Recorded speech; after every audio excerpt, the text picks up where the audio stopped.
clase de economía política. Y bueno, primero veremos dudas, si tienen alguna duda respecto a los temas avanzados, que son para el próximo jueves, que es el examen.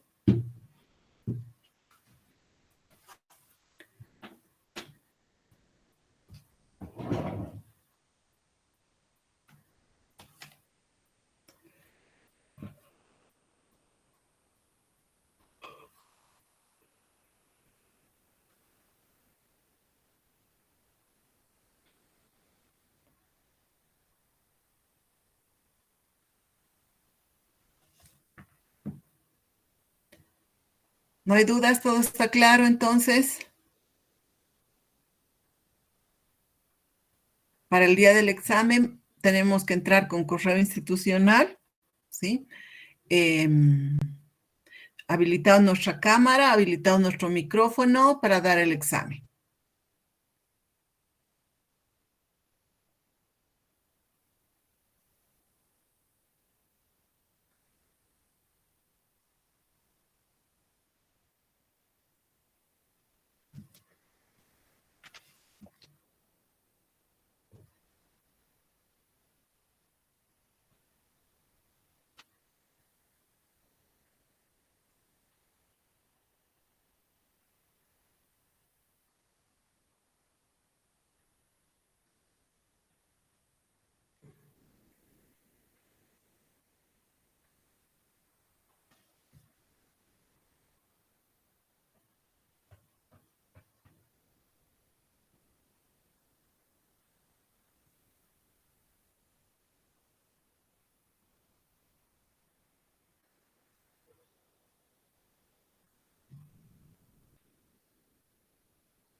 El tema 1, que es Introducción a la Economía. El tema 3, que es el tema 3 de empresa. Y los capítulos del 1, ¿no es cierto? Desde la página, a ver, quiero recordar desde qué página. Desde la página 16, que es el capítulo 2, la producción mercantil, hasta el capítulo que hoy día van a exponer, capítulo 11, el desarrollo armónico de la economía, página 165.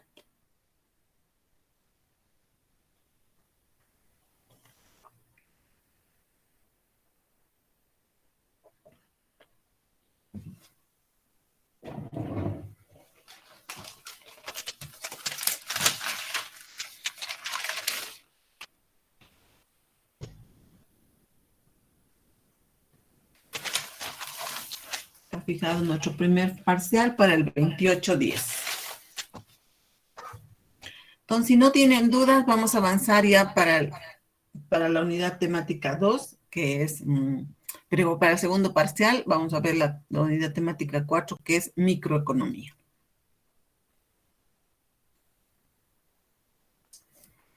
En el tema 4 de microeconomía, los objetivos son explicar la relación entre la oferta, la demanda y el equilibrio del mercado, explicar la influencia de los precios en la economía de mercado. El contenido que vamos a ver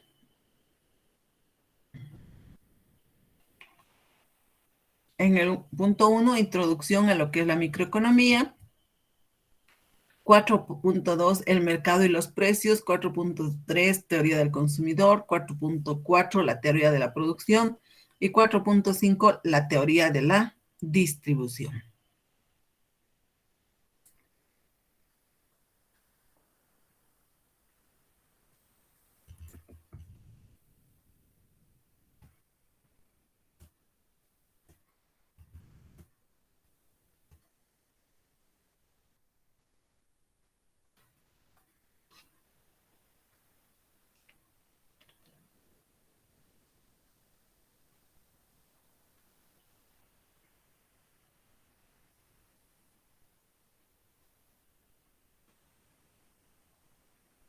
Dando inicio con el punto 1, que es la introducción, dice: la microeconomía estudia cómo los hogares y las empresas toman decisiones para asignar sus limitados recursos en los mercados donde los bienes y servicios se compran y se venden.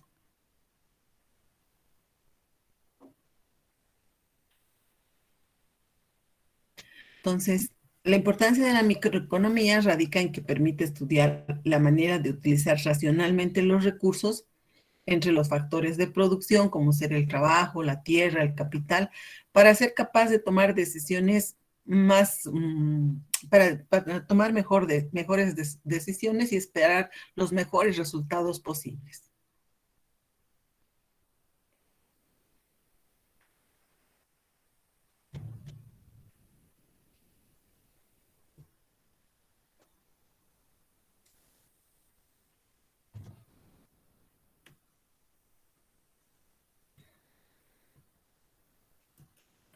Entonces, pues, ¿qué es la microeconomía?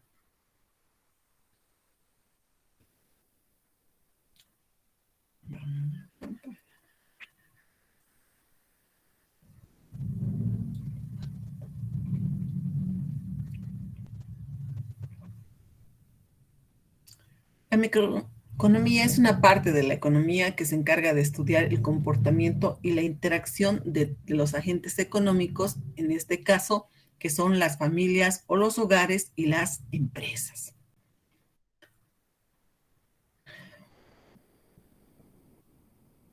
¿Cuáles son dentro de los objetivos de la microeconomía?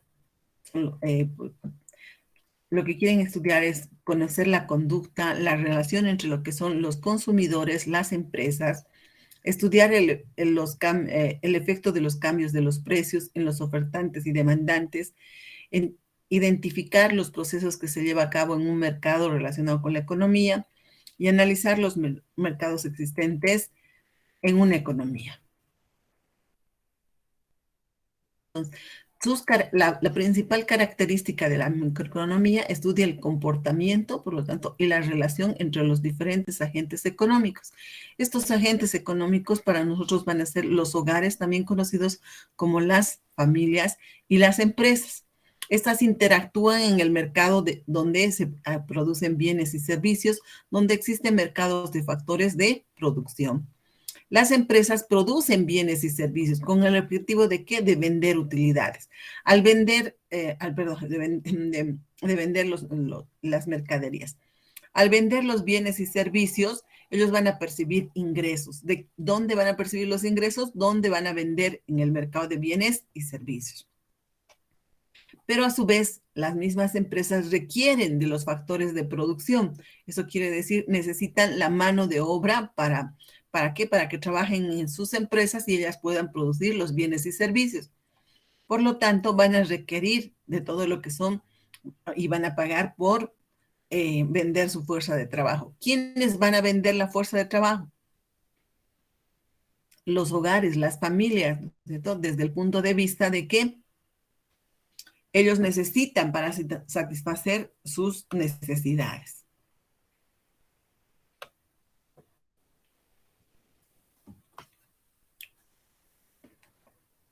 Entonces, los agentes económicos que interactúan en la microeconomía son las empresas y los hogares, ¿cierto? Como principales actores dentro de la microeconomía.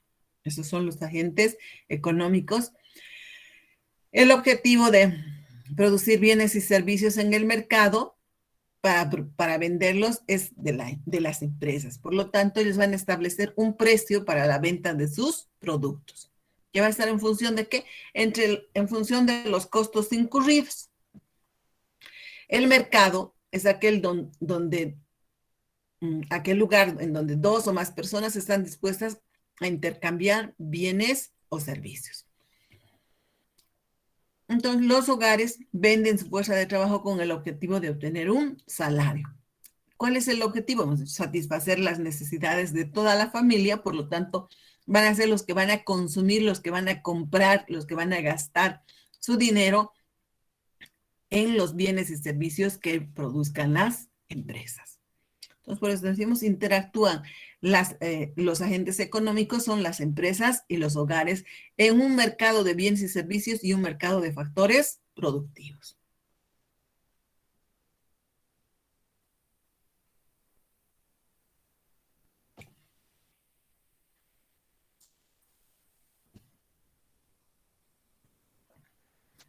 Algo más que podamos acotar de lo que es la microeconomía. Creo que hemos dicho todo, ¿no?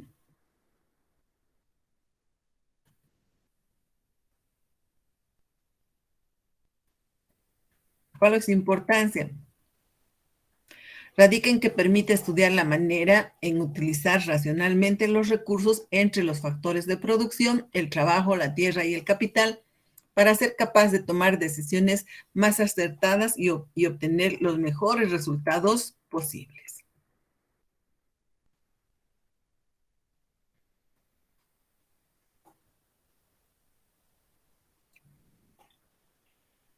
Cuatro punto dos, el mercado y los precios. Cuando hablamos del mercado, decimos que es el lugar donde concurren los vendedores y los compradores. Ese es el lugar que se llama mercado, ¿no es cierto? Donde existen compradores y vendedores. En economía les vamos a llamar a los vendedores, los oferentes y a los compradores demandantes. Entonces, ya puede ser un mercado de bienes o puede ser también un mercado de servicios. Está compuesto por la oferta y la demanda de este bien con intención de intercambiarlo. O sea, vamos a vender que sea, los zapatos con el objetivo de poder caminar, tener un zapato para caminar. Entonces, ¿qué estamos haciendo? Se satisface las necesidades de los que necesitan y esos son los demandantes. Lo que producen van a ser los vendedores y vamos a analizar a las empresas que producen ya sea bienes o servicios. Un bien es algo tangible, algo que se puede tocar. En cambio, un servicio es algo intangible. Necesitamos transportarnos de Cochabamba a Oruro, entonces tenemos que comprar un pasaje para irnos en avión, en flota, lo que sea, pero estamos tomando un servicio. Entonces, esa es la diferencia de lo que es los bienes y qué son los servicios.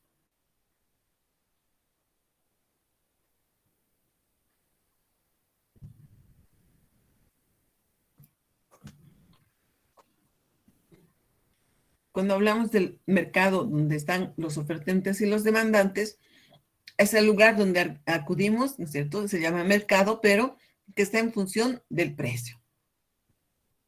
Existe un mercado de competencia perfecta y un mercado de competencia imperfecta.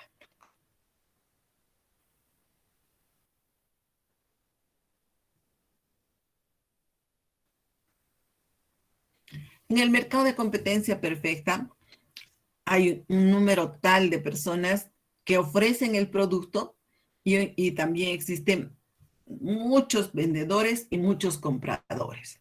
Entonces, ninguno de ellos puede regular el precio. Ese es el mercado de competencia perfecta, donde existen muchos compradores y muchos vendedores.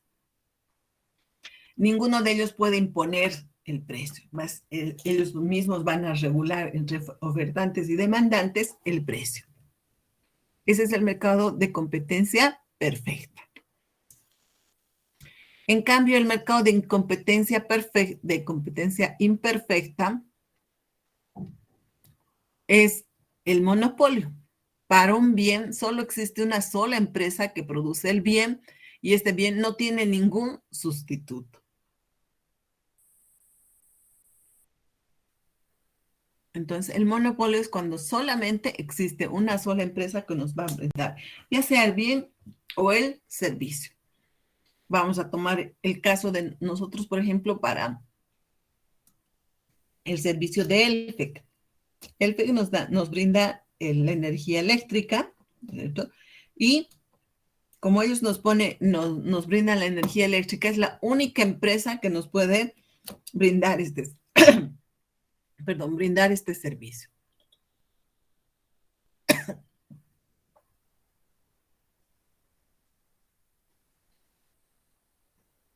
Y como ellos solo nos venden el servicio, como es una sola empresa la que nos vende el servicio, entonces ya son capaces de imponernos el precio. Eso quiere decir que esta empresa es la que va a regular el precio a todos los ciudadanos, no solamente a nosotros, ¿no es cierto? Entonces, ellos van a poner su precio, que no estoy, perdón, que no estoy de acuerdo con el precio, no puedo decir, bueno, voy a dejar de utilizar la luz eléctrica para, y voy a utilizar vela, o voy a utilizar la energía solar en reemplazo de la energía eléctrica. Para utilizar la energía solar, el costo es muy caro, ¿es cierto? Y para utilizarla para la vela, solo voy a, tal vez es más barato, pero sí va a dañar mi salud, ¿no es cierto? Entonces, lamentablemente, el FED dice que ha subido el precio del kilowatt hora y nosotros tenemos que pagar, no importa si sube 1 peso, si sube 2 pesos o si sube 3 pesos. Es la única empresa que nos brinda ese servicio, por lo tanto, ellos son capaces de imponernos el precio, no solo regular, sino imponer el precio a todos los que les brinda el servicio. El que no quiere, no hay problema, no se le brinda el servicio, solamente que no va a tener de dónde, no hay otro, en este caso, no existe otro proveedor de este servicio. Ese es el mercado de competencia imperfecta. Otra forma de mercado de competencia imperfecta, también conocida como oligopolio, cuando existe un número pequeño de empresas de un mismo sector, las cuales tienen control no solamente sobre el mercado, sino también sobre el precio. O sea, nosotros vamos a vender, somos un grupo, nos asociamos y vamos a vender el mismo producto. Entonces, al vender el mismo producto, vamos a decir, tu cupo en el mercado es vender 25, tú vendes 20 y yo vendo 50. Entonces, ese es el cupo que se están asignándose las diferentes empresas del mismo sector, pero a la vez también regulan el precio, las empresas del mismo sector. En cambio, el mercado de competencia imperfecta, hemos dicho, la característica es que los bienes y servicios que ofrecen han de ser prácticamente idénticos. Debe haber un número elevado de ofertantes y lo mismo para los demandantes, un número elevado de demandantes, cosa de que ninguno de ellos puede influir individualmente en el precio.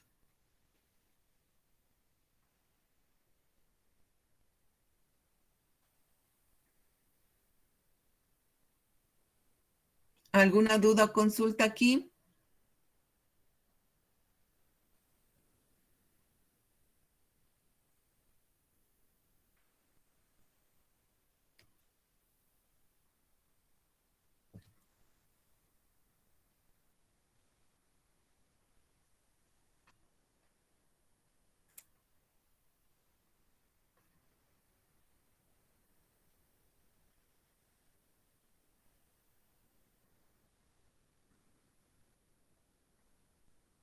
Vamos a hablar de lo que es la demanda. La demanda es la cantidad de un bien o servicio que los compradores están dispuestos a comprar a diferentes niveles de precio, ¿cierto? Entonces, ¿quiénes son los que van a demandar? Aquellas personas que necesitan algo? Por eso les llamamos demandantes, ¿no es cierto? Aquellos que necesitan un bien o un servicio, y estos son los compradores. Entonces, si para una cantidad Q sub cero estamos dispuestos a pagar un precio P sub cero, entonces decimos, aquí vamos a tener nuestra curva de la demanda, que va a ser una demanda individual. Si el precio sube, entonces nosotros vamos a comprar menos cantidad de la que hemos comprado inicialmente. Pero si el precio baja, vamos a comprar mayor cantidad. Entonces decimos, no nos interesan las demandas así individuales, como decimos. Lo que nos interesa son la sumatoria de las demandas, o sea, la demanda total. Y esta curva de la demanda total es simplemente, estamos diciendo, va a ser esta. Una línea recta que va a ser la sumatoria de todas las demandas individuales.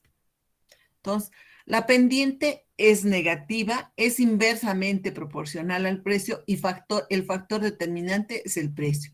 Para una cantidad Q sub cero, habíamos dicho, estamos dispuestos a comprar estamos dispuestos a pagar un precio P sub cero. Si el precio aumenta, disminuye la cantidad que queremos comprar. Si el precio disminuye, vamos a querer comprar todo. ¿Cierto? Entonces, esta es la curva de la demanda.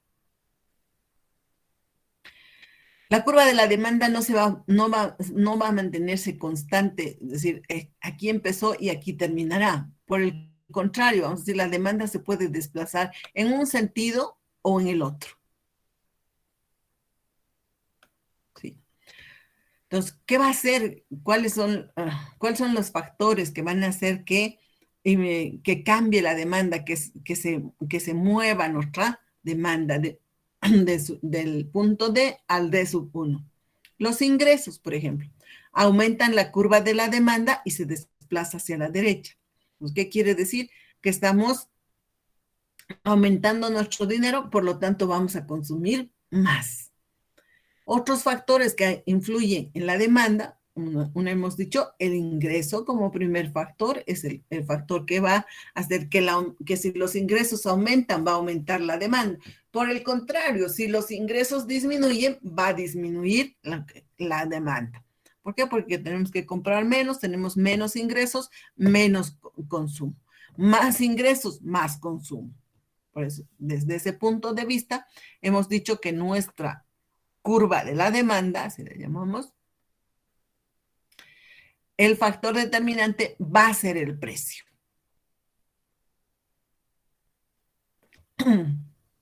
Entonces, el segundo factor dice el precio del mismo bien, se fijan los precios, aumentan, disminuyen los precios.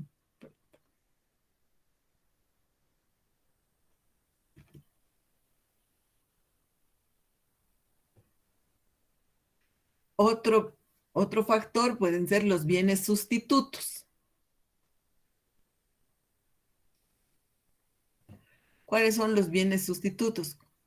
Cuando el precio de un determinado bien que normalmente consumimos aumenta, permaneciendo invariable los precios de productos similares, entonces nosotros vamos a decir, vamos a disminuir, o sea, vamos a comprar menos porque ha subido y vamos a comprar un producto de las mismas características o que satisfaga de las mismas necesidades y vamos a comprar otro producto con ese mismo precio o a menor precio.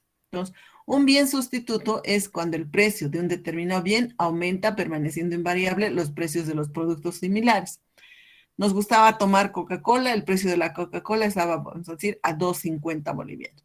De pronto viene y sube el precio. ¿A cuánto? Vamos a decir a 4 pesos. Nuestros ingresos ya no nos alcanzan para tomar la Coca-Cola que tiene un valor de 4 bolivianos.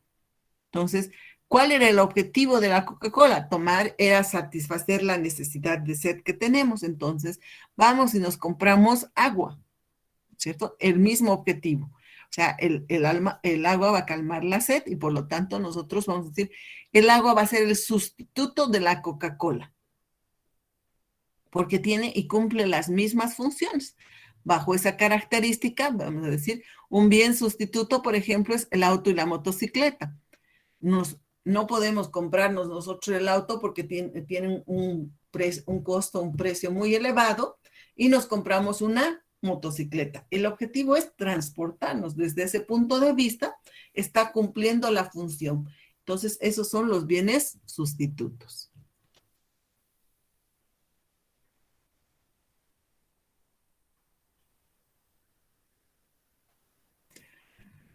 Otro, otro factor es un bien o servicio complementario.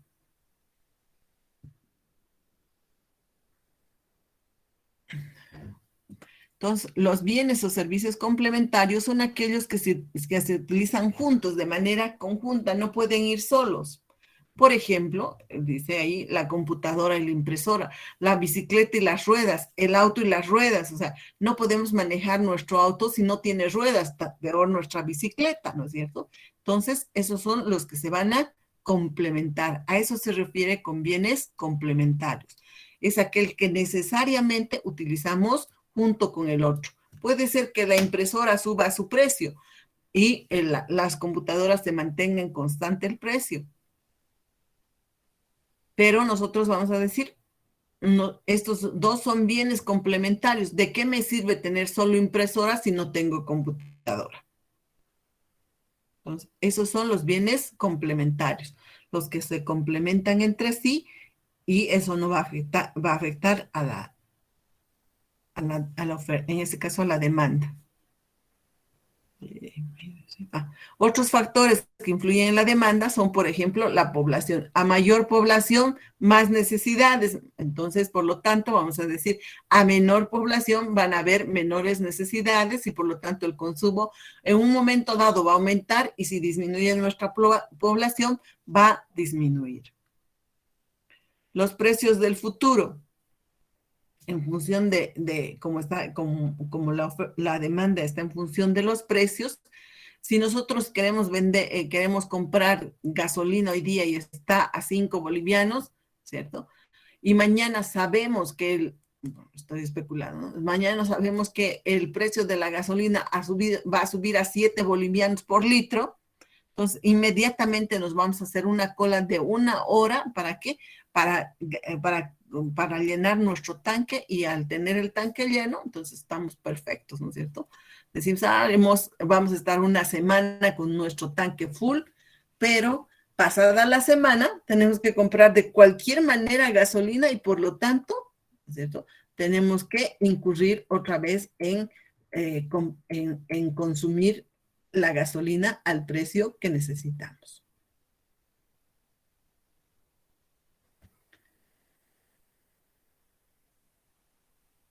¿Dudas, consultas?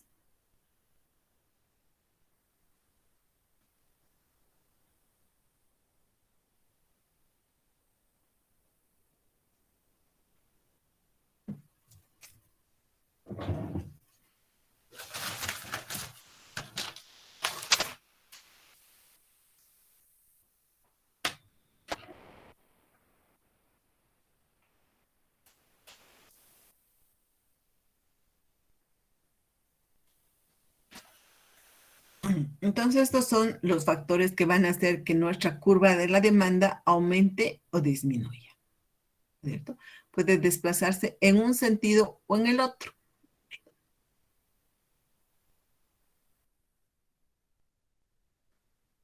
Entonces, lo que interesa es que esta curva de la demanda no va a permanecer todo el tiempo en este punto, ¿no es cierto? Si no hemos dicho, hay factores que hacen que la curva de la demanda aumente o que la curva de la demanda disminuya también. Uno de esos factores que hemos visto es el ingreso, que es determinante y el otro es los precios, ¿no es cierto? Además de estos factores que son el ingreso y el precio del mismo bien que influye en la demanda, están los bienes sustitutos, los bienes complementarios, la población y los precios del futuro.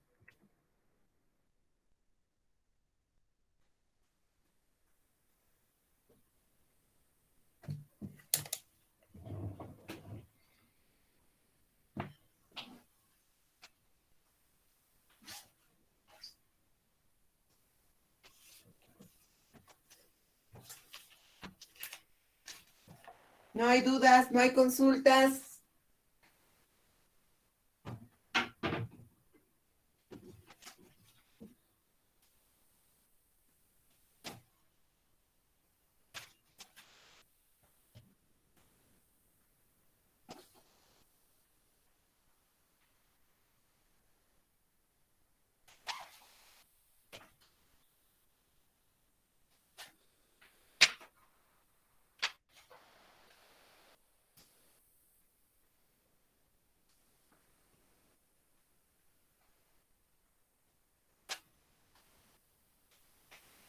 Entonces se ha entendido.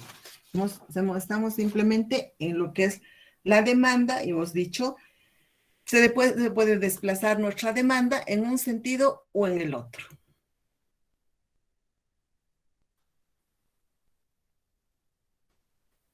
Entonces se va a desplazar hacia arriba, hacia la derecha, como cuando sube, por ejemplo, los ingresos. Se va a desplazar hacia la izquierda, entonces va a disminuir los ingresos.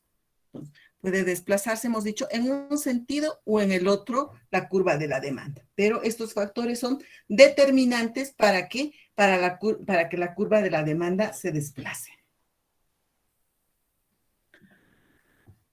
Continuamos.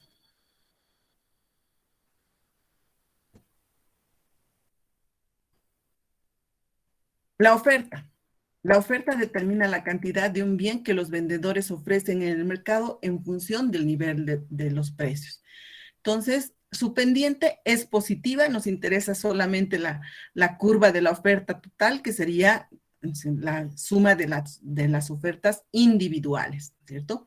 Es directamente proporcional al precio, es decir, porque si nosotros estamos dispuestos a comprar una cantidad Q sub cero, ¿a quién le vamos a pagar? A las empresas el precio P sub cero. Entonces, ellas están dispuestas a vendernos, ¿no es cierto?, una cantidad Q sub cero a un precio P sub cero.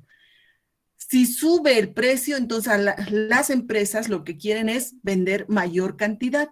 Si baja el precio, ellas van a querer vender menor cantidad. Por lo tanto, dicen, es directamente proporcional al precio, un cambio en el precio genera un movimiento en la curva de la oferta. Lo mismo que la curva de la demanda, ¿cierto? La curva de la oferta no va a permanecer constante. Quiere decir que se va a desplazar en un sentido o en el otro. ¿Cuáles son estos factores que determinan que la curva de la demanda se desplace? Por ejemplo, el precio de otros bienes. Entonces, cuando nos referimos al precio de otros bienes, estamos hablando de dos bienes con características, como decimos, el precio del trigo, ahí está el trigo, y vamos a decir, el precio del trigo disminuye, entonces los agricultores van a reducir su producción de trigo y decidirán producir cebada, ¿no es cierto? Porque está mejor pagada la cebada. La curva de la oferta de la cebada se va a desplazar hacia la derecha como consecuencia de la reducción del precio en este caso, del trigo.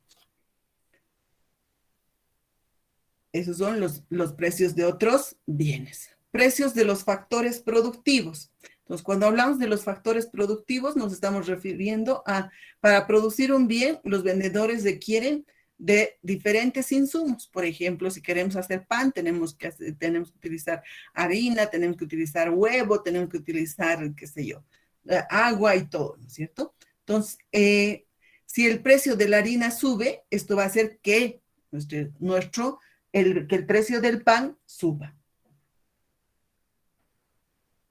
Otros factores que influyen son, por ejemplo, la tecnología. Si nosotros antes hacemos el pan a mano, o sea, vamos a mezclar con un cucharoncito nomás, ¿no es cierto? Vamos a tardar más tiempo que si vamos a utilizar la amasadora. Entonces, la invención de una máquina que ayuda en la producción reducirá la mano de obra necesaria, mejorará, ¿no es cierto?, la producción. Entonces, implica esto una disminución de los costos de producción. Expectativas de la producción. Las predicciones del precio en el futuro pueden decidir la cantidad a producir de una empresa en la actualidad. Y eso hace que la curva en este caso, de la oferta se desplace en un sentido o en el otro. Lo mismo que la oferta, ¿sí?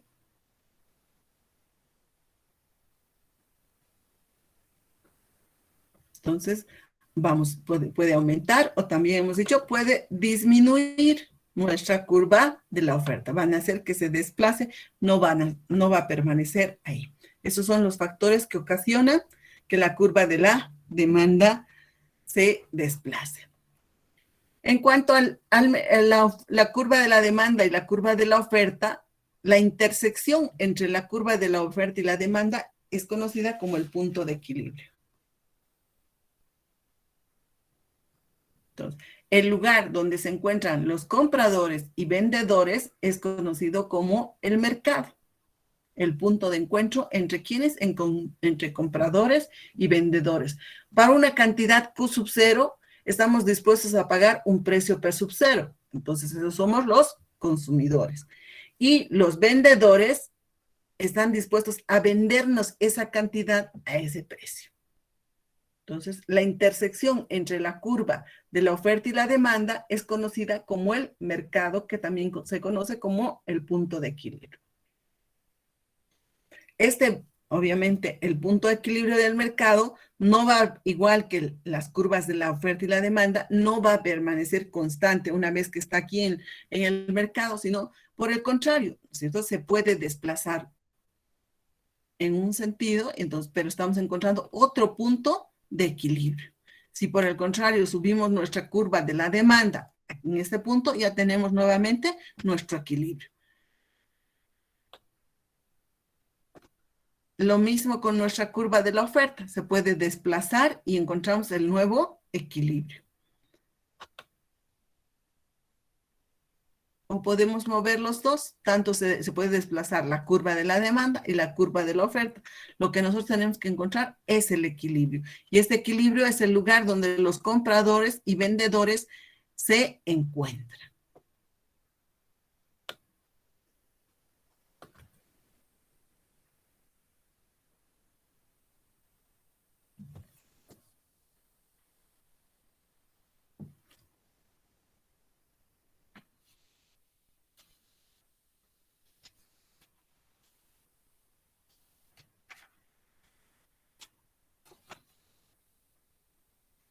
¿No hay dudas, consultas?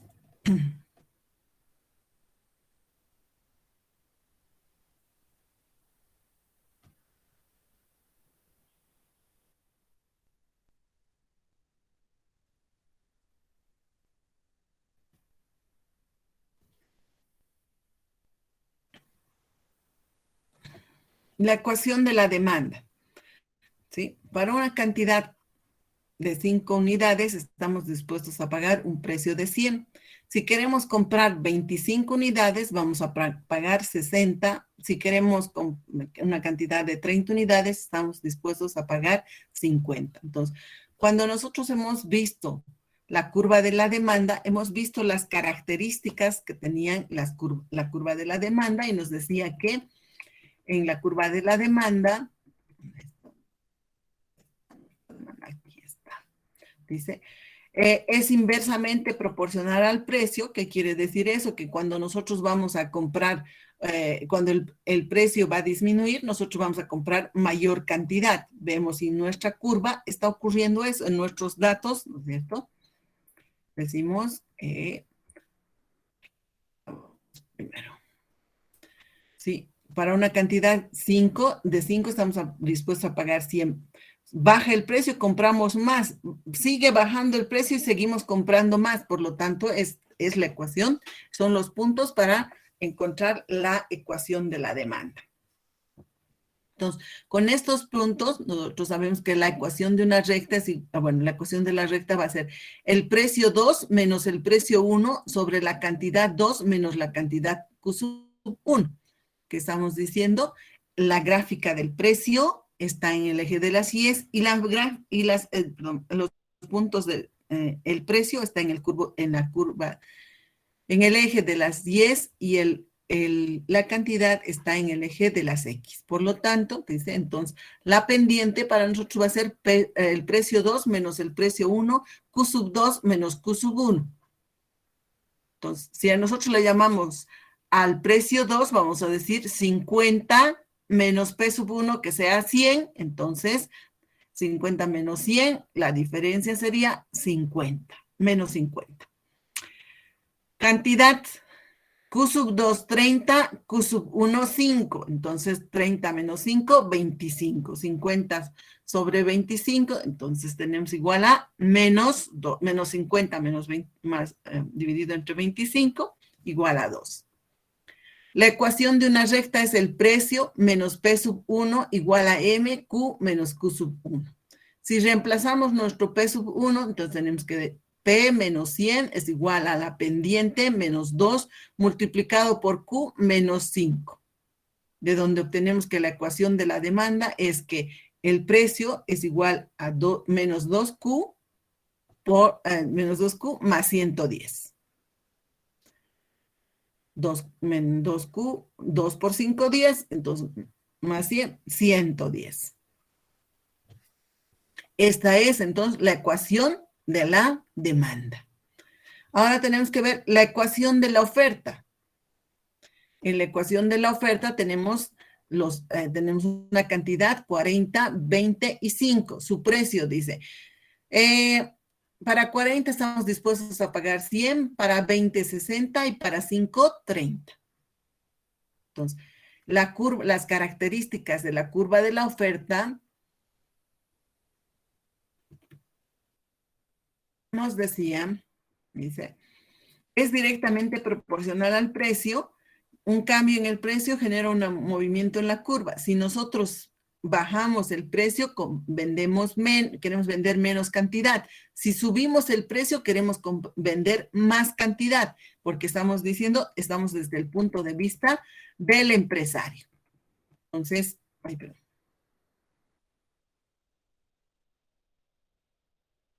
en la ecuación de la oferta, hacemos 40, 100, baja el precio, queremos vender menos, sigue bajando el precio, vendemos menos.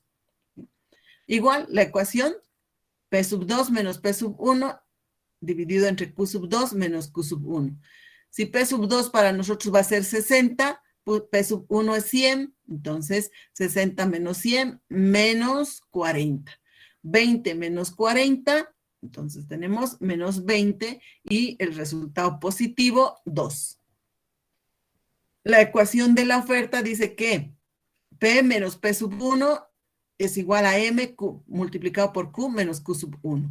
P sub 1 es para nosotros 100, la pendiente es 2, entonces tenemos que la ecuación es el precio es igual a 2 veces la cantidad más 20. Ya tenemos la ecuación de ¿quién? Una de la oferta y otra la ecuación de la demanda.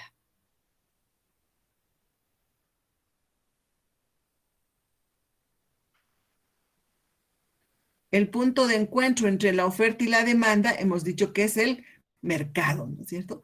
En el mercado, tenemos las ecuaciones de la oferta, menos 2Q más 110, la demanda 2Q igual a 20, igualamos, ¿no es cierto? Entonces decimos 4Q es igual a 90. Menos 2Q se va al otro lado y se vuelve 4Q. Menos 20 se va con menos 20 al otro lado, entonces tenemos 4Q igual a 90. La cantidad del equilibrio, por lo tanto, va a ser igual a 90 sobre 4, 22,5. en cualquiera de las ecuaciones reemplazamos, ya sea en la oferta o en la demanda, y vamos a encontrar el precio del equilibrio. Entonces, reemplazamos en la ecuación de la oferta, que es menos 2Q más 110. Si nuestra cantidad del equilibrio es 22.5, entonces 2 por 22.5 menos 2 por 22,5 más 110, el precio del equilibrio es 65.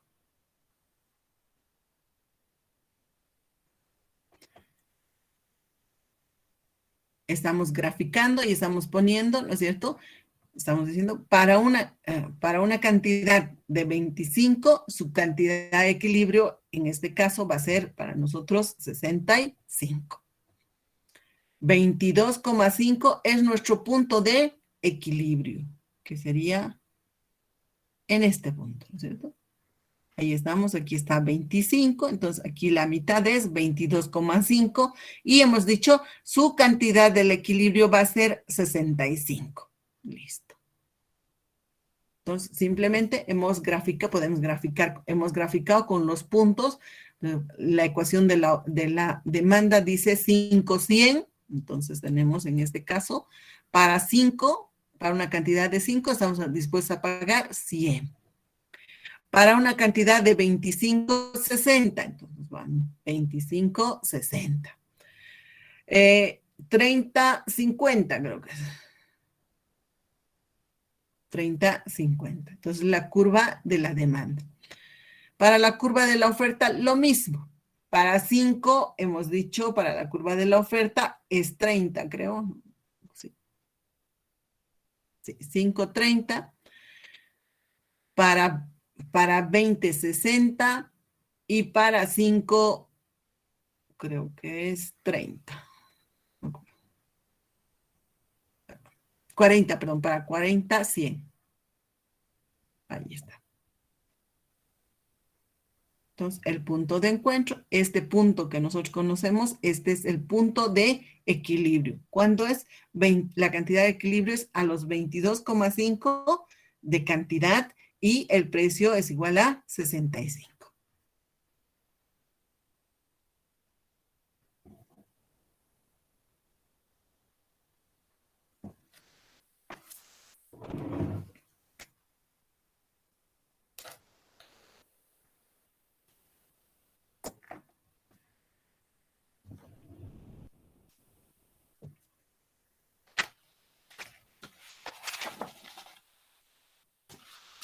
Entonces, cuando nos pidan el examen, graficar, o sea, a partir de los puntos, grafique el punto de equilibrio. Lo único que tenemos que hacer es hacer el gráfico para determinar cuál es la cantidad del equilibrio.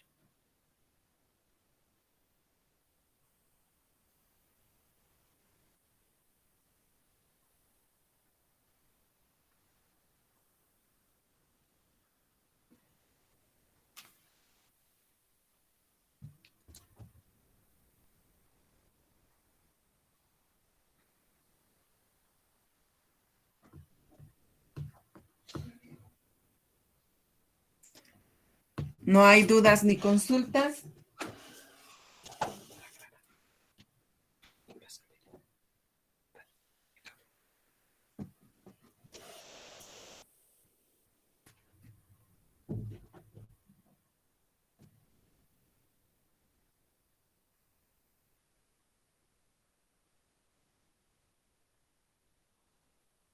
Si no hay dudas ni consultas, vamos a quedar ahí lo que es, los que nos falta.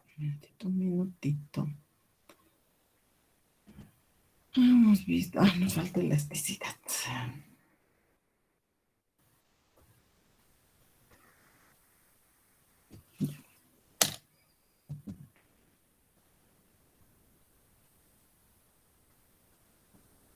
Vamos a empezar entonces con la exposición del grupo.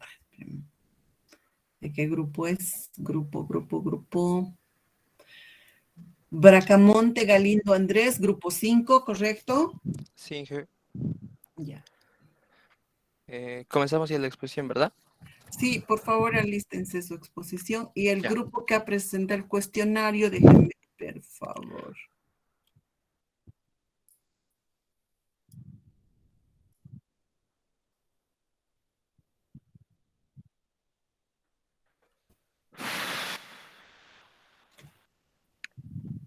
Era el grupo 10 Barrios, ¿estoy bien?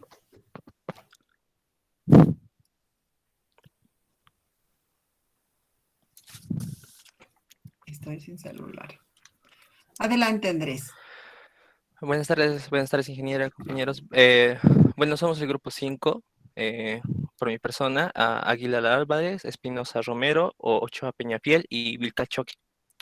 Vamos a comenzar con el capítulo 10, que serían las fuerzas productivas y las relaciones de producción de la sociedad socialista.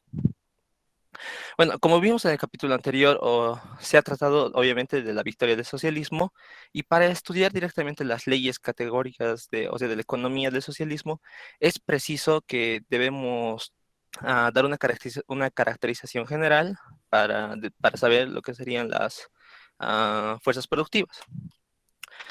Bueno, las fuerzas productivas. La gran producción maquinizada en el socialismo es un patrimonio social que se desarrolla en forma armónica, proporcional, y se utiliza en aras de la elevación del bienestar material y el nivel cultural. Esta es una gran diferencia fundamental entre la producción socialista y la capitalista. El rasgo principal de la producción maquinizada de la sociedad socialista reside en que su elevado nivel técnico es en muy alto ritmo. En la economía nacional se supone que el desarrollo constante de la ciencia y la técnica de la elevación en nivel técnico y cultural de los trabajadores ayuda prácticamente a una organización mucho más perfecta. El progreso técnico avanza en el socialismo en las siguientes direcciones, que serían el perfeccionamiento de los instrumentos de producción y procesos tecnológicos, la mecanización y la automatización para ayudar mucho mejor los procesos de trabajo, y la electrificación de la economía nacional. La mecanización es una premisa para la automatización, ya que se desarrolla sobre la base de la electrificación. Pero la electrificación tampoco sería posible sin la mecanización y la automatización. De idéntico modo, entonces, es una base del progreso técnico que se perfecciona de los instrumentos de producción y consiste en la invención y el empleo de máquinas mucho más económicas y también que sean rentables. El perfeccionamiento de los instrumentos va indisolublemente, o sea, unido al mejoramiento de la tecnología, con tratamientos y aprovechamiento de las materias primas o también otros materiales. También se puede ver directamente con la modernización de nuevas instalaciones, o sea, en empresas, que es de mucha importancia para un progreso mucho mayor. La eficiencia económica de la modernización consiste en que permite aumentar sensiblemente el volumen de la producción y así mejorar la actividad de las empresas, exigiendo para ellos obviamente gastos mucho más pequeños y también en poco tiempo. La, la mecanización prácticamente es o sea, significa la sustitución del trabajo manual por el de máquinas, que esto aliviaría el trabajo y además elevaría la productividad, acelerando un ritmo del desarrollo económico socialista.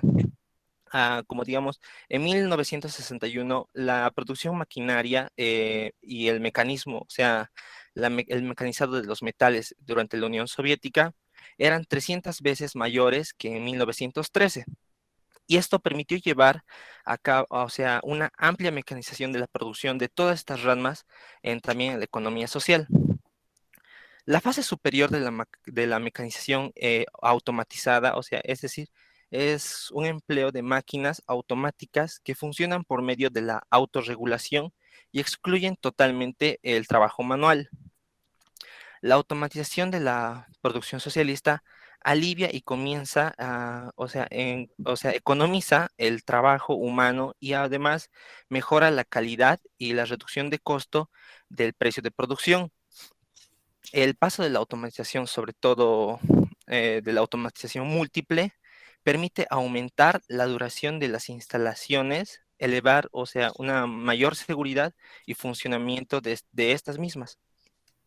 También reduce el gasto de todos los procesos que pueden llevarse durante la fabricación de un dicho material. En oposición al capitalismo, donde obviamente la mecanización y la automatización implican prácticamente el despido de millones de obreros, condenándolos obviamente a paro forzoso o huelgas, esto en el socialismo no ocasionan ni puede ocasionar un desempleo. La mecanización y la automatización son los procesos productivos que están estrechamente ligadas a prácticamente que serían como electrificación, que significa un empleo de fluido eléctrico en todas las ramas de la economía nacional. También constituyen importancias a base energética y de técnicas mucho más modernas. También sobre la base de que han surgido nuevas ramas de producción como electrometalurgia o electroquímica, que son tratamientos de los metales que había durante la Unión Soviética.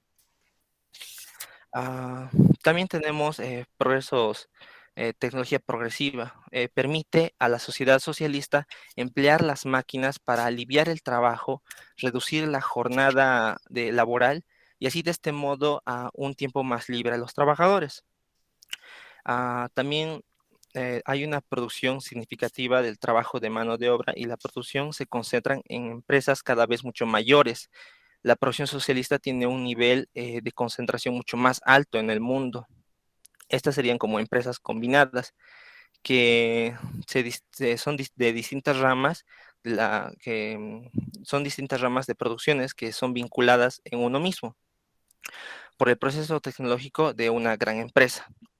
Estas empresas combinadas pueden ser como, digamos, como las empresas combinadas de los productos químicos, como del petróleo, aseguran la elaboración de sus derivados, como sería el ácido acético, acetona, plásticos o combustible y otros productos químicos orgánicos para así tener una mejor producción. Las empresas especializadas ofrecen una posibilidad mucho mayor para el empleo, unas instalaciones que son rentables para la producción estándar y también sería en una mayor escala. Se asegura el crecimiento continuo de la productividad del trabajo. Requieren también la exigencia de estrechos vínculos productivos entre ellas. ah, Serían lo que sería prácticamente, existe una cooperación zonal cuando los vínculos productivos entre las empresas no rebasan los límites de una determinada zona que serían económico-administrativas. Y también existe la cooperación interzonal, que sería cuando las empresas se mantienen unos vínculos económicos, pero en distintas zonas económico-administrativas. Un poderoso factor de perfeccionamiento técnico de la economía nacional reside en la aplicación de la química en gran escala de producción, que significa el fomento de todos los métodos químicos y su empleo en todas las ramas de la economía nacional, que permite acelerar el proceso productivo y aprovechar así también mejor las materias primas y facilitan la creación de nuevas materias u otros materiales. Esta es la orientación fundamental del progreso técnico que se operaba durante la Unión Soviética, gracias al trabajo gracias al trabajo de su pueblo soviético, donde se ha erigido incluso la primera central electroatómica del mundo, donde se han lanzado obviamente los primeros satélites artificiales de la Tierra, cohetes, han sido lanzados incluso vuelos astronautas, y esto gracias a su alto empeño en su base técnica. Los partidos comunistas y obreros de los países socialistas despliegan constantes esfuerzos así para asegurar un elevado ritmo y un progreso técnico. La base técnica y material del socialismo, sobre todo la base de un nivel alcanzado, son las fuerzas productivas que, en consonancia con el carácter de la relación de producción, constituye el socialismo, que crea su base técnica y material y se va desarrollando hasta construir una base también con técnica del comunismo. Integra su base material y técnica del socialismo en todas las ramas de su economía nacional. Tendríamos también que sería el sistema socialista económico, emplea también en todos los casos que pueden ser útiles en la sociedad, cuando permiten aliviar también el trabajo del hombre. las grandes empresas socialistas también basan esta técnica avanzada en un aspecto de que las fuerzas productivas también sean de un principal o que les represente también a los trabajadores en sus hábitos laborales. Tendríamos luego por siguiente punto los trabajadores, que son la principal fuerza de la productividad en la sociedad socialista. En el proceso de la producción de bienes y materiales, los hombres son los que van perfeccionando los instrumentos de trabajo, ya que inventan las máquinas y aprovechan las riquezas naturales, y al mismo tiempo también ellos perfeccionan su propia experiencia en la productividad, ya que únicamente es el hombre que pone las máquinas en movimiento. Entonces, como dice por siguiente, al hombre es al que le corresponde el papel decisivo en el desarrollo de la producción, que sería la primera fuerza productiva de toda la humanidad. Eso es lo que decía Lenin. Es el obrero y el trabajador, o sea, el que tiene la primera fuerza productiva de toda la humanidad. En la sociedad socialista está interesada en el crecimiento sistemático del nivel de calificación también el nivel cultural del pueblo, ya que cada año aumenta la preparación de obreros calificados en las empresas mediante distintos cursos o talleres para también así tener un buen nivel de trabajadores y de obreros.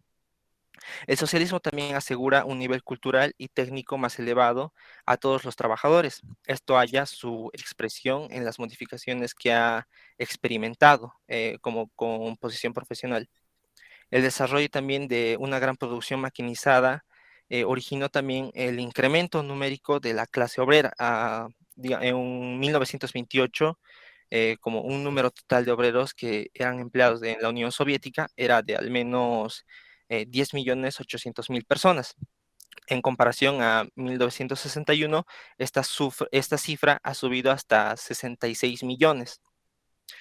También es que el régimen socialista asegura un crecimiento en la actividad de las grandes masas populares. El socialismo, el trabajador es el que trabaja para sí, para su sociedad, y está interesado en elevar la productividad del trabajo y en el rápido, constante desarrollo de estas fuerzas productivas. Gracias, Andrés.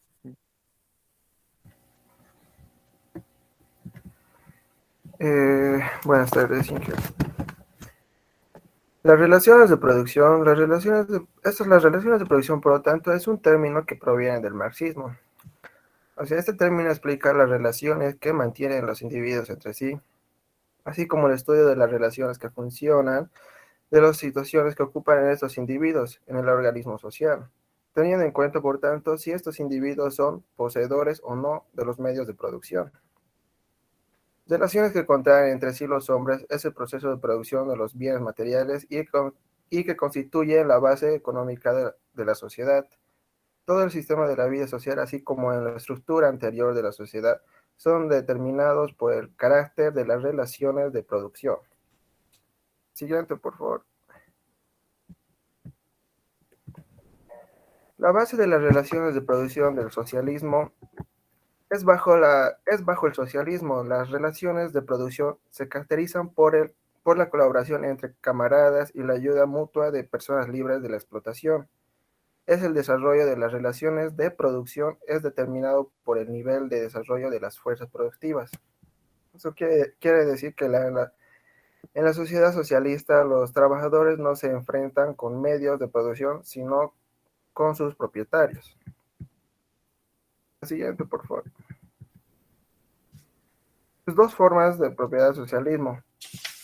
Está dividido por una que es la forma de propiedad estatal, es decir, propiedad en todo el pueblo. Y la otra es la propiedad cooperativa cojosiana, es decir, la propiedad determinada cojos por la agrupación de campesinos. Estos sí surgen de la propiedad estatal socialista. Por otra parte, existe la pequeña propiedad privada de los campesinos artesanos basadas en el trabajo personal y de cada uno. Los productores de mercancías pequeñas y medios de agrupación voluntariamente en cooperativas de producción y su propiedad se socializan sobre bases cooperativas. Así surge la propiedad cooperativa coxiana. La palabra cojosiana representa a los campesinos. Siguiente, por favor. La propiedad personal. En la propiedad de los individuos sobre los productos de trabajo, hay que distinguir la propiedad personal en el régimen capitalista de la propiedad personal bajo el socialismo. En el marco del capitalismo, la propiedad personal de los explotadores es una variedad de la propiedad privada, que sirve como medio de explotar a los trabajadores. La fuente de propiedad personal del capitalista radica en los ingresos que obtiene del trabajo ajeno y poseedor de los medios de producción, la ganancia que extrae mediante la explotación del trabajo. Los principios de la planificación, más le toca a mi compañero. Gracias. Gracias, Kevin. Buenas tardes, ingeniera. Voy a continuar con las leyes económicas. Las leyes económicas del socialismo expresan la esencia de las relaciones socialistas de producción y tienen carácter objetivo. Surgen y actúan independientemente de la voluntad y de los deseos de los hombres.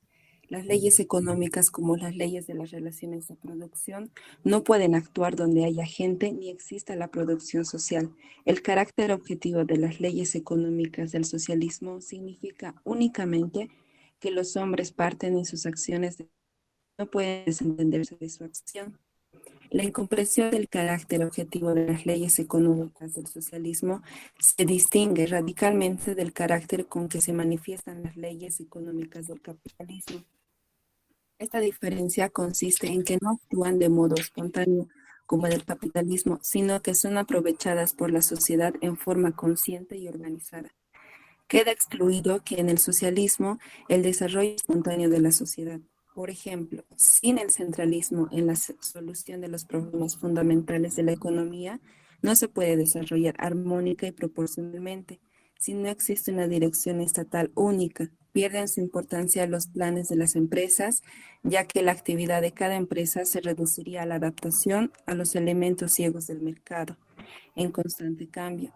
La espontaneidad del mercado y el socialismo son incompatibles y se excluyen la una a la otra. Siguiente, por favor. Las leyes económicas del socialismo surgen y actúan de acuerdo con determinadas condiciones. Por eso, al cambiar esas condiciones, a las leyes económicas se les ofrece un campo más vasto para su acción o se reduce, y las leyes terminan por desaparecer. Por ejemplo, el papel de la ley del desarrollo armónico proporcional de la economía crecerá al pasar a la propiedad comunista única. En cambio, la esfera acción de la ley de la distribución con arreglo al trabajo realizado se irá reduciendo más y más en la medida que se vaya pasando al comunismo, y en la sociedad comunista desarrolla dicha ley desaparecerá de todo, ya que la distribución se efectuará según las necesidades. El conocimiento científico de las leyes económicas del socialismo es indispensable para apoyarse en dichas leyes en la actividad práctica de la sociedad y elaborar y aplicar la política económica del Partido Comunista y del Estado Socialista orientada a construir el comunismo. La ley económica fundamental del socialismo. En el socialismo, al existir la propiedad social socialista, se ven satisfechas las aspiraciones seculares de los trabajadores de mejorar su situación. Se organiza la producción socialista para satisfacer las demandas materiales y espirituales de todos los miembros de la sociedad. Este es su objetivo inmediato, su finalidad natural. Solo en este sentido, elevando en el nivel de vida de la población y satisfaciendo al máximo las demandas crecientes de todo pueblo, puede desarrollarse con éxito la producción socialista.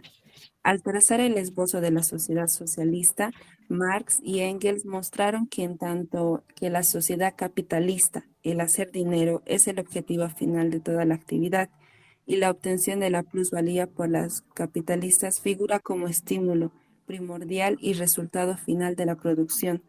En el socialismo se desarrolla la producción para satisfacer las necesidades de la propia sociedad y de todos sus miembros. Lenin subrayó reiteradas veces la idea de que solo el socialismo asegura la posibilidad de supeditar en amplia escala la producción, la distribución de los productos, sobre bases científicas, a los intereses y necesidades de los hombres, a fin de que la vida de todos los trabajadores sea lo menos difícil y lo más feliz, asegurándoles el bienestar. De acuerdo con el crecimiento de los ingresos de la población, se logrará un rápido ascenso del nivel general del consumo popular. Toda la población tendrá la posibilidad de satisfacer con holgura sus demandas, tanto en lo que se refiere a una variada alimentación de alta calidad como los artículos industriales de amplio uso, como ser la ropa, el calzado, los muebles, los artículos para fines domésticos y culturales y demás. Se seguirá reduciendo la jornada de trabajo, lo que brinda grandes posibilidades para el rápido ascenso del nivel cultural y técnico de los trabajadores. Para un descanso idóneo, la URSS se ha pasado ya a la jornada de 7 horas y en varias ramas a la de 6 horas o a la semana de 35 horas. Para la masa fundamental de los trabajadores y la jornada de 5 horas o a la semana de 30 horas, para los trabajadores ocupados en faenas del subsuelo o empresas con condiciones insalubres. En 1970 a 1980 se iniciará el paso a una reducción todavía mayor de la semana laboral. Al mismo tiempo aumentará la duración de las vacaciones de los obreros y empleados hasta 3 semanas o un mes. Poco a poco se irá extendiendo a los coljoses el sistema de vacaciones retribuidas. En el curso de los 20 años será satisfecha totalmente la demanda de la población en lo que respecta a la asistencia médica, a la alimentación pública y demás, cuando sean cumplidas las tareas planteadas por el Partido Comunista en la esfera del mejoramiento del bienestar del pueblo, y la URSS tendrá un nivel de vida más alto que el de cualquier país capitalista. Gracias.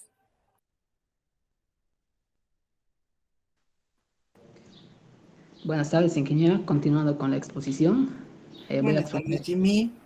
el papel económico del Estado socialista.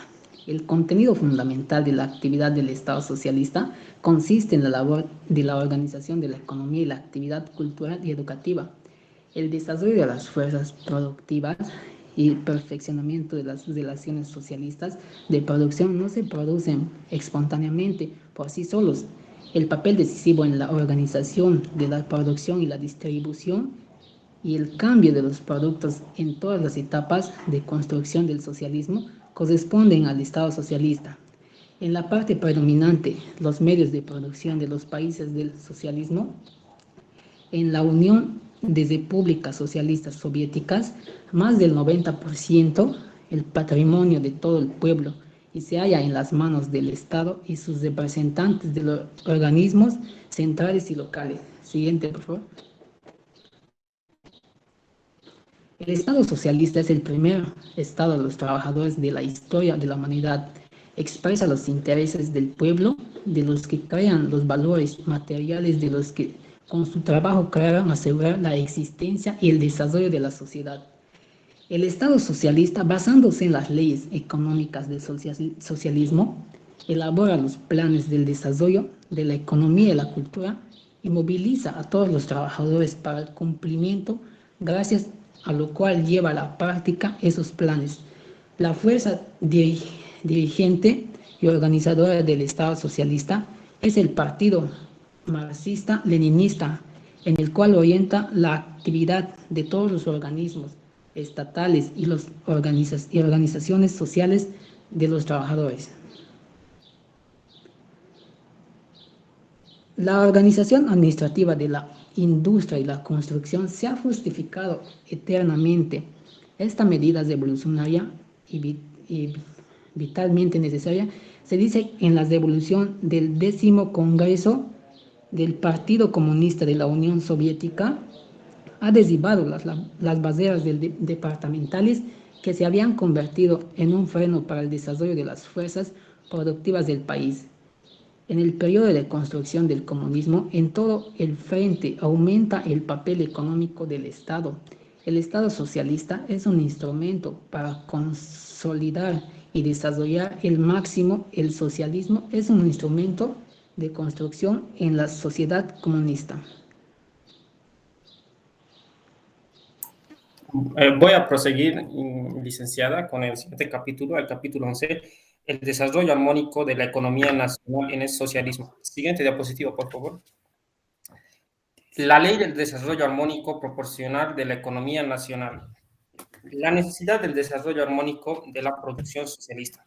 La economía socialista consta de una multitud de ramas de la producción y de muchas empresas industriales, agrícolas, comerciales, de transporte, etc. Cada una de estas empresas mantiene múltiples vínculos de producción con las demás. Todo el conjunto de empresas, ramas y zonas económicas estrechamente vinculadas entre sí constituyen un organismo productivo único y complejo. El sistema socialista de la economía nacional, que abarca por igual a las empresas estatales y a las cooperativas.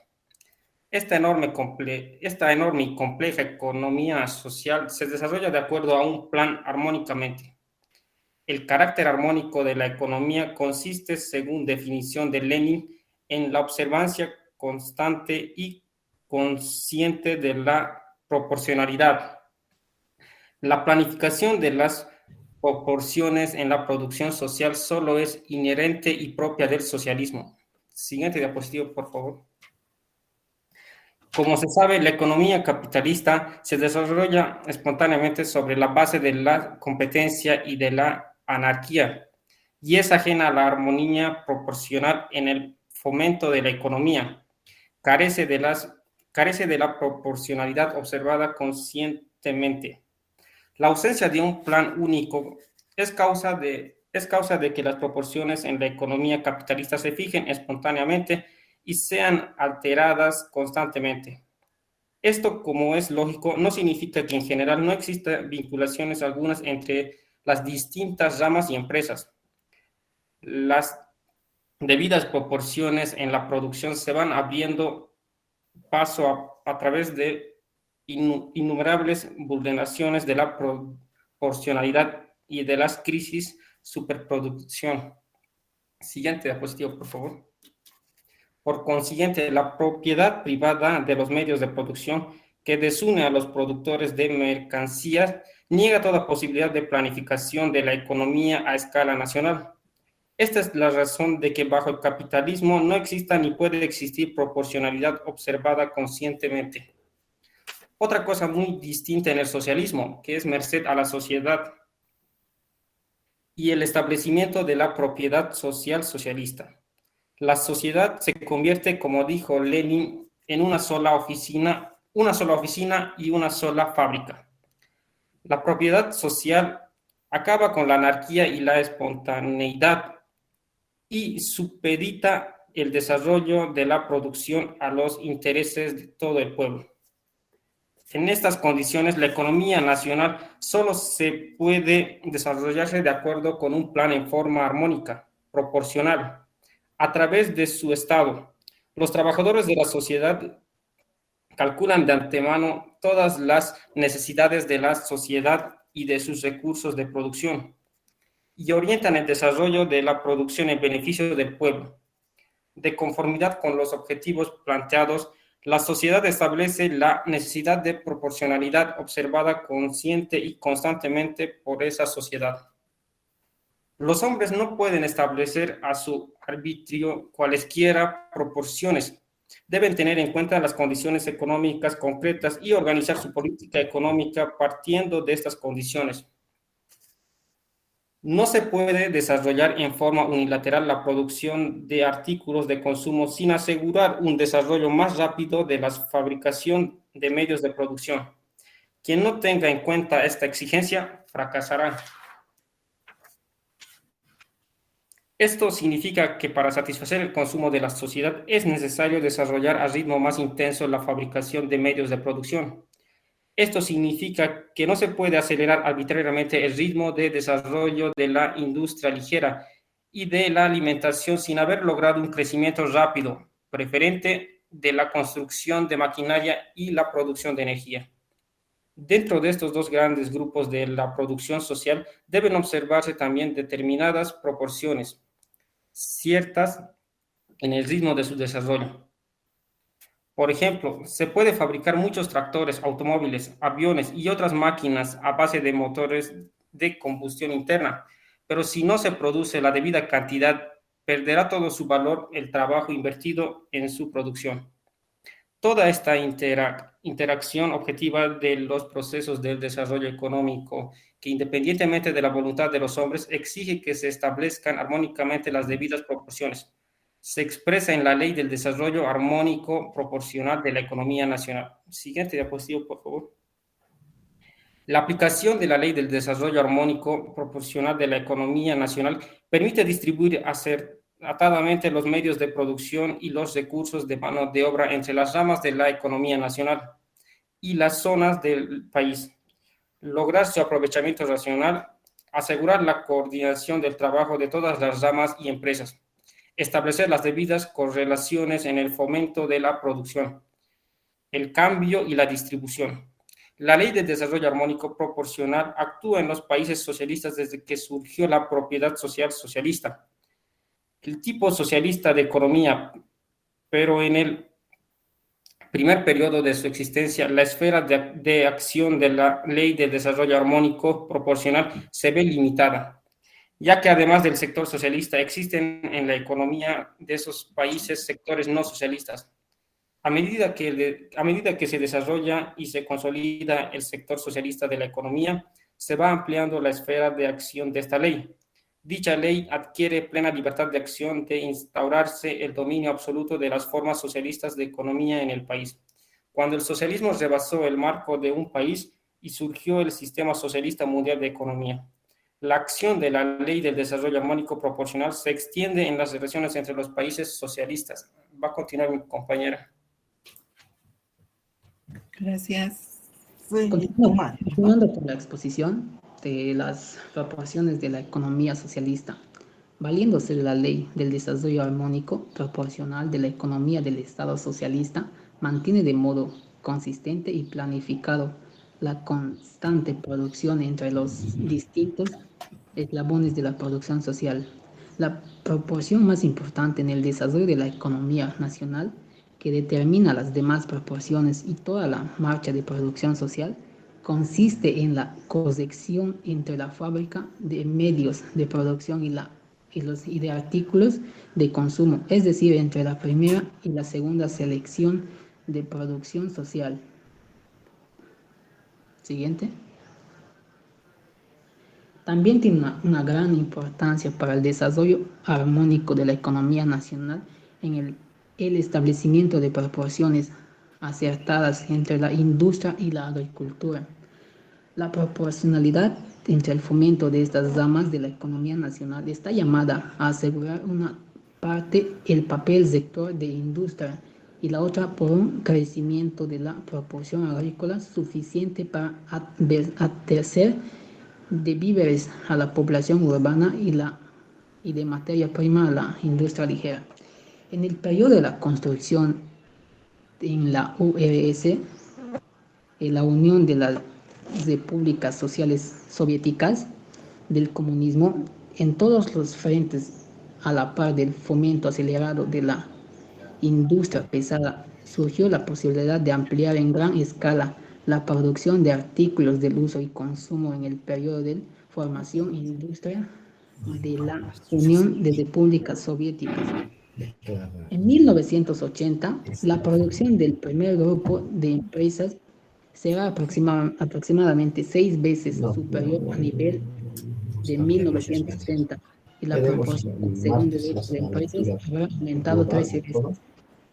En el periodo de 1929 a 1940, el ritmo anual de incremento de la fabricación de medios de producción era superior al ritmo de incremento de la producción de medios del consumo casa en el 70% en el periodo de 1961 a 1980. Dicha diferencia no será más que el 20% aproximadamente.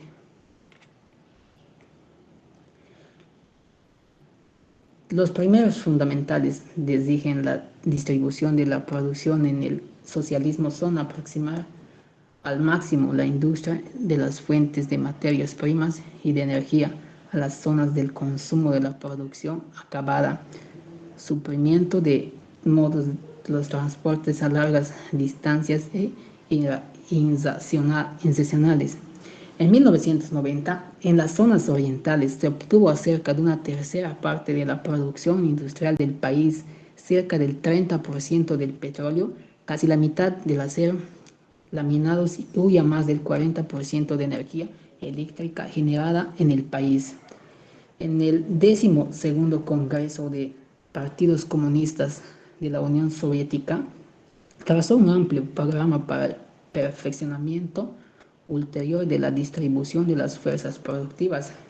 En los 20 años venideros se debe asegurar la distribución socialista de las producciones asegura el aprovechamiento más eficaz de las riquezas naturales, de las inversiones y de las reservas de mano de obra. Gracias a ello se eleva la probabilidad del trabajo social, se acelera el ritmo de crecimiento de la producción y satisfacen en mayor escala las demandas del pueblo. Gracias, Inge.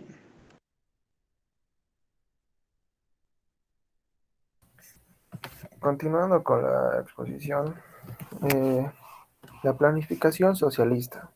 Los principios de la planificación socialista de la economía se refiere a la capacidad de imponer objetivos generales al desarrollo económico y social, incluido el tipo de relaciones que se pretende mantener con el entorno natural, a través del control racional y consciente del proceso productivo global por el conjunto de la sociedad. El objetivo fundamental de la planificación socialista es determinar las proporciones en el fomento de todas las ramas de modo que aseguren el desarrollo continuo y acelerado y el perfeccionamiento de la producción social y elevar sobre esta base el bienestar del pueblo. En la sociedad socialista los planes son viables y cuentan con una base científica. Esto significa que al confeccionar los planes de la economía nacional, cada organismo planificador arranca de las condiciones y posibilidades económicas a nivel de las fuerzas productivas, la ciencia y la técnica, aprovechando ampliamente la experiencia de los mejores trabajadores de la producción. Aseguran la visibilidad de los planes de labor de la organización que realiza el partido y el organismo social, y también la iniciativa creadora de los trabajadores. Siguiente.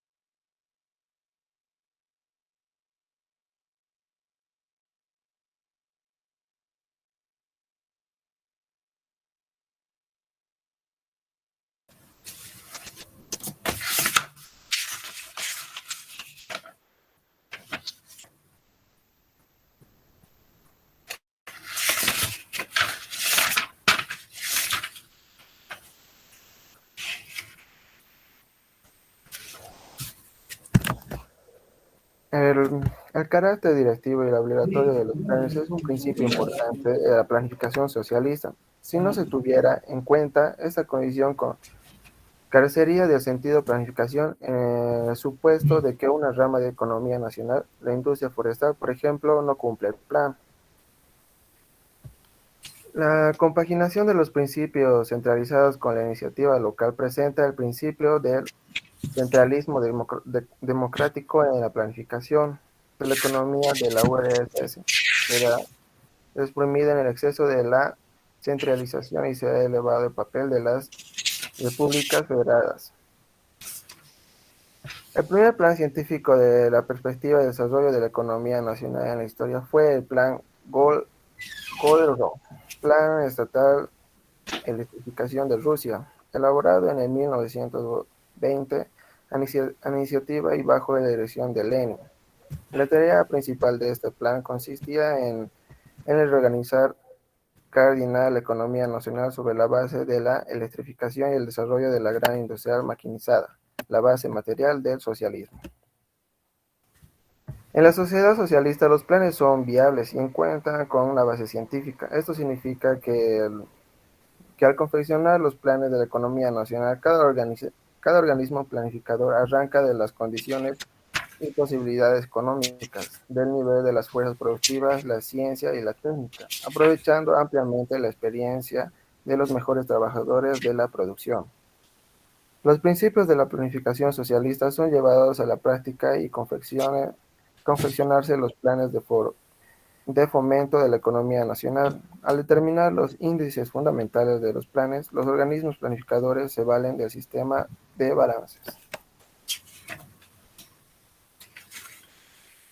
El sistema de balances en planificación permite cotejar de antemano los planes de desarrollo de las ramas básicas de la economía nacional con las posibilidades de asegurarles a todos los recursos técnicos y materiales. Por ejemplo, con el arreglo a plan septenal se deberán construir en las ciudades y poblados cerca de 15 millones de apartamentos. Para cumplir este gigantesco programa de construcción se calcula de antemano la cantidad de materiales de construcción, maquinaria, personal y dinero que se requerirá. Supongamos que no se cuenta con el suficiente potencial de empresas dedicadas a la producción de esos materiales. Partiendo de esto, se confeccionan los planes de fomento de la industria de materiales de construcción. Los organismos estatales de planificación preparan los balances de materiales naturales, del coste y de la cantidad de mano de obra disponible y necesaria. Los balances naturales se confeccionan para todos los productos importantes del trabajo. Por ejemplo, se confeccionan balances para el metal, para las máquinas de herramienta, el petróleo, los cereales, el aceite, etc. Los balances del costo comprenden el balance de los ingresos y gastos en metálico de la población, el balance de la renta nacional, los presupuestos nacionales y demás. El balance de mano de obra determina las demandas de mano de obra en toda la economía nacional por ramas, así como por profesionales y categorías de calificación. Un balance general es el llamado balance de la economía nacional del país, donde aparecen juntos todos los índices que muestran la correlación entre las proporciones de la economía socialista. El sistema de balances en la planificación permite calcular y determinar con gran exactitud las proporciones que deben observarse en el fomento de la economía nacional. Como punto 3 vamos a ver las ventajas de la economía planificada. La administración planificada de la economía representa una de las ventajas decisivas del socialismo respecto al capitalismo. Esta superioridad ha sido ya comprobada en la práctica por los gigantescos progresos del fomento económico de la Unión de Repúblicas Socialistas Soviéticas y de los países de democracia popular. Siguiente diapositiva. ¿En qué consisten las ventajas de la administración planificada de la economía? La economía socialista se desarrolla continuamente. Bajo el capitalismo, la contradicción entre el carácter social de la producción y la forma capitalista privada de apropiación de los recursos de la misma condena a la sociedad a la crisis económica. En el socialismo se elimina dicha contradicción. En el socialismo, la propiedad social socialista corresponde al carácter social de la producción, por lo que la producción socialista se ve libre de crisis de superproducción. En la economía planificada socialista se asegura un elevado nivel de aprovechamiento del potencial instalado y el pleno de aprovechamiento de los fondos básicos de las empresas. La economía planificada socialista libera a la sociedad de los despilfarros colosales de recursos materiales y mano de obra propios del capitalismo, organizados por la crisis económica, la anarquía y la competencia, el paro forzoso, el constante aprovechamiento incompleto del potencial de las empresas. La economía socialista se desarrolla armónicamente sobre la base de las proporciones establecidas por la sociedad al objeto de satisfacer mejor las demandas materiales y culturales del pueblo. Siguiente diapositiva. La administración planificada de la economía es un potente factor del progreso técnico y científico. Bajo el capitalismo, el afán de los monopolios de ocultar los secretos técnicos y el constante aprovechamiento incompleto del potencial de las empresas son obstáculos que frenan la aplicación de las realizaciones del pensamiento científico y técnico. En la sociedad socialista se brindan posibilidades ilimitadas para el fomento de la ciencia y la técnica. La administración planificada de la economía permite concentrar los recursos de mano de obra, materiales materiales financieros para resolver los problemas técnicos y científicos primordiales. Siguiente diapositiva. Una importante ventaja del socialismo en comparación con el capitalismo consiste en el aprovechamiento planificado de las reservas de mano de obra, lo que asegura la ocupación completa de toda la población apta para el trabajo. En el socialismo no se conoce el paro forzoso. Se registra un constante aumento del número de trabajadores ocupados en la economía nacional. Se llevan a cabo una preparación planificada del personal calificado y su distribución en las distintas ramas de la producción, y se eleva sistemáticamente el bienestar y el nivel cultural de los trabajadores. Siguiente diapositiva. Las ventajas de la administración planificada de la economía se manifiestan brillantemente en el alto ritmo del desarrollo de la economía socialista. En los países socialistas, el volumen de la producción industrial aumenta de año en año a un ritmo que no está al alcance del capitalismo. Las ventajas en cuanto al ritmo de desarrollo de la economía aseguran la victoria del socialismo en un brevísimo plazo histórico en la emulación económica con el capitalismo. El desarrollo armónico proporcional de la economía socialista origina un constante y rápido crecimiento de la producción y del nivel de vida cultural y material de los pueblos de los países socialistas. No es fortuito que los ideólogos de la burguesía y los revisionistas intenten demostrar la posibilidad de planificar la economía bajo el capitalismo. Eso sería todo, licenciado. Gracias. Grupo 5, ¿correcto? Sí, ingeniera. Ya. Ingeniera, una cosita. Teníamos como integrante a Jesús García, pero durante todo el tiempo no pasaba nada y hoy día se salió del grupo, entonces por eso es que no está. Ya. Jesús García, ¿no es cierto? Sí. Están Andrés, han expuesto, Jimmy, Kevin, Natalie y Omar, ¿correcto? Sí. Ok. Gracias, grupo 5. El control de lectura que vamos a hacer va a ser... Ay, no me acuerdo qué tenemos que hacer. Un minutito. Grupo 5. Y grupo 10 es el que ha elaborado cuestionario. No tengo mi celular ahorita.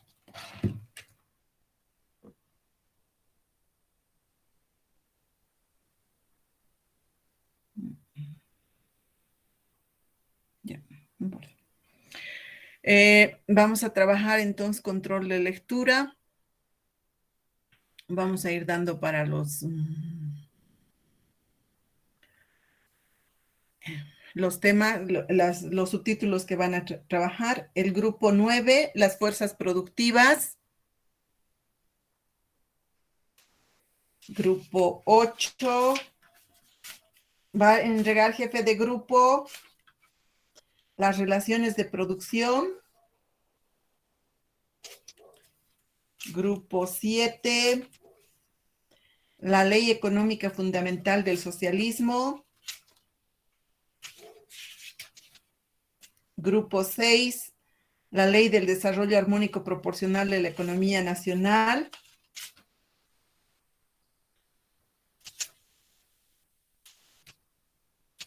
El grupo 4 va a trabajar las proporciones en la economía socialista.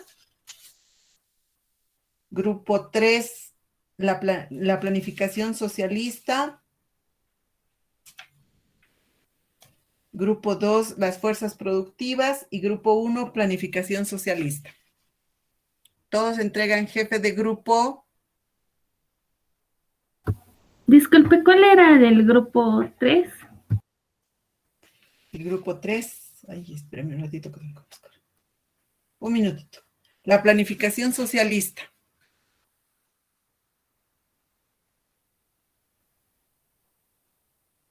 Y del grupo 10, disculpe. El grupo 10 no tiene el grupo, no tenían que hacer cuestionario ustedes, no tenían que elaborar el cuestionario, no trabajan los del cuestionario. Para la siguiente, ¿verdad, licenciada? No, deberían, ya. ¿No han trabajado cuestionario hoy día? No, hoy día no Deberían me tocó. trabajar con el 21, o sea, con este grupo ustedes, a ver, un minutito, déjenme ver, por favor, revisar. Si no tienen anotado, no tienen registrado cuestionario ustedes. La próxima clase trabajan cuestionario, grupo 6, y trabaja exponen el 11 de noviembre, ya es esto, no, nada que ver. Lo siento, no tienen con quién grupo, 23 de septiembre, 30, 7 de octubre. Deberían trabajar hoy día el cuestionario. No, licenciada, todavía no nos acaba hoy día. Creo que nos acaba para la siguiente sesión hacer. Y ya no quedan grupos pendientes. Bueno, pero si no han trabajado, no hay lío. Entonces, vamos a... estábamos en el grupo... ¿Qué grupo me habían dicho? Perdón, me he olvidado. ¿Qué grupo era pendiente?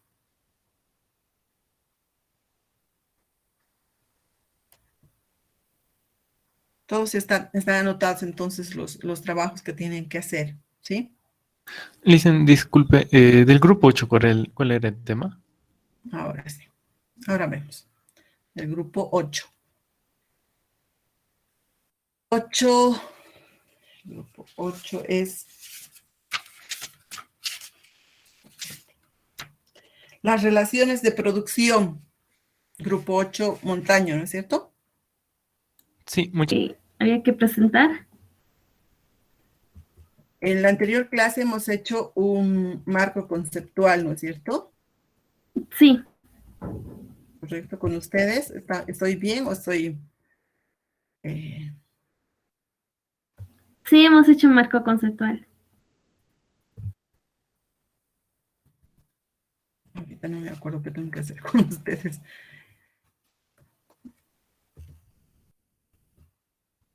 Mapa mental. Vamos a trabajar un mapa mental.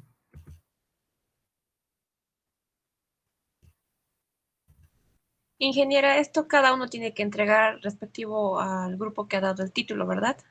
Sí, solo el subtítulo que tienen que trabajar, ¿sí?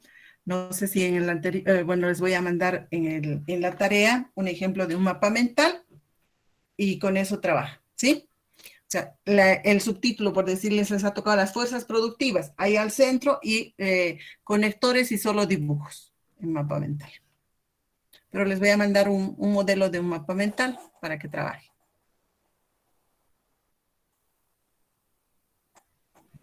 ¿A qué hora entregamos? Depende de ustedes.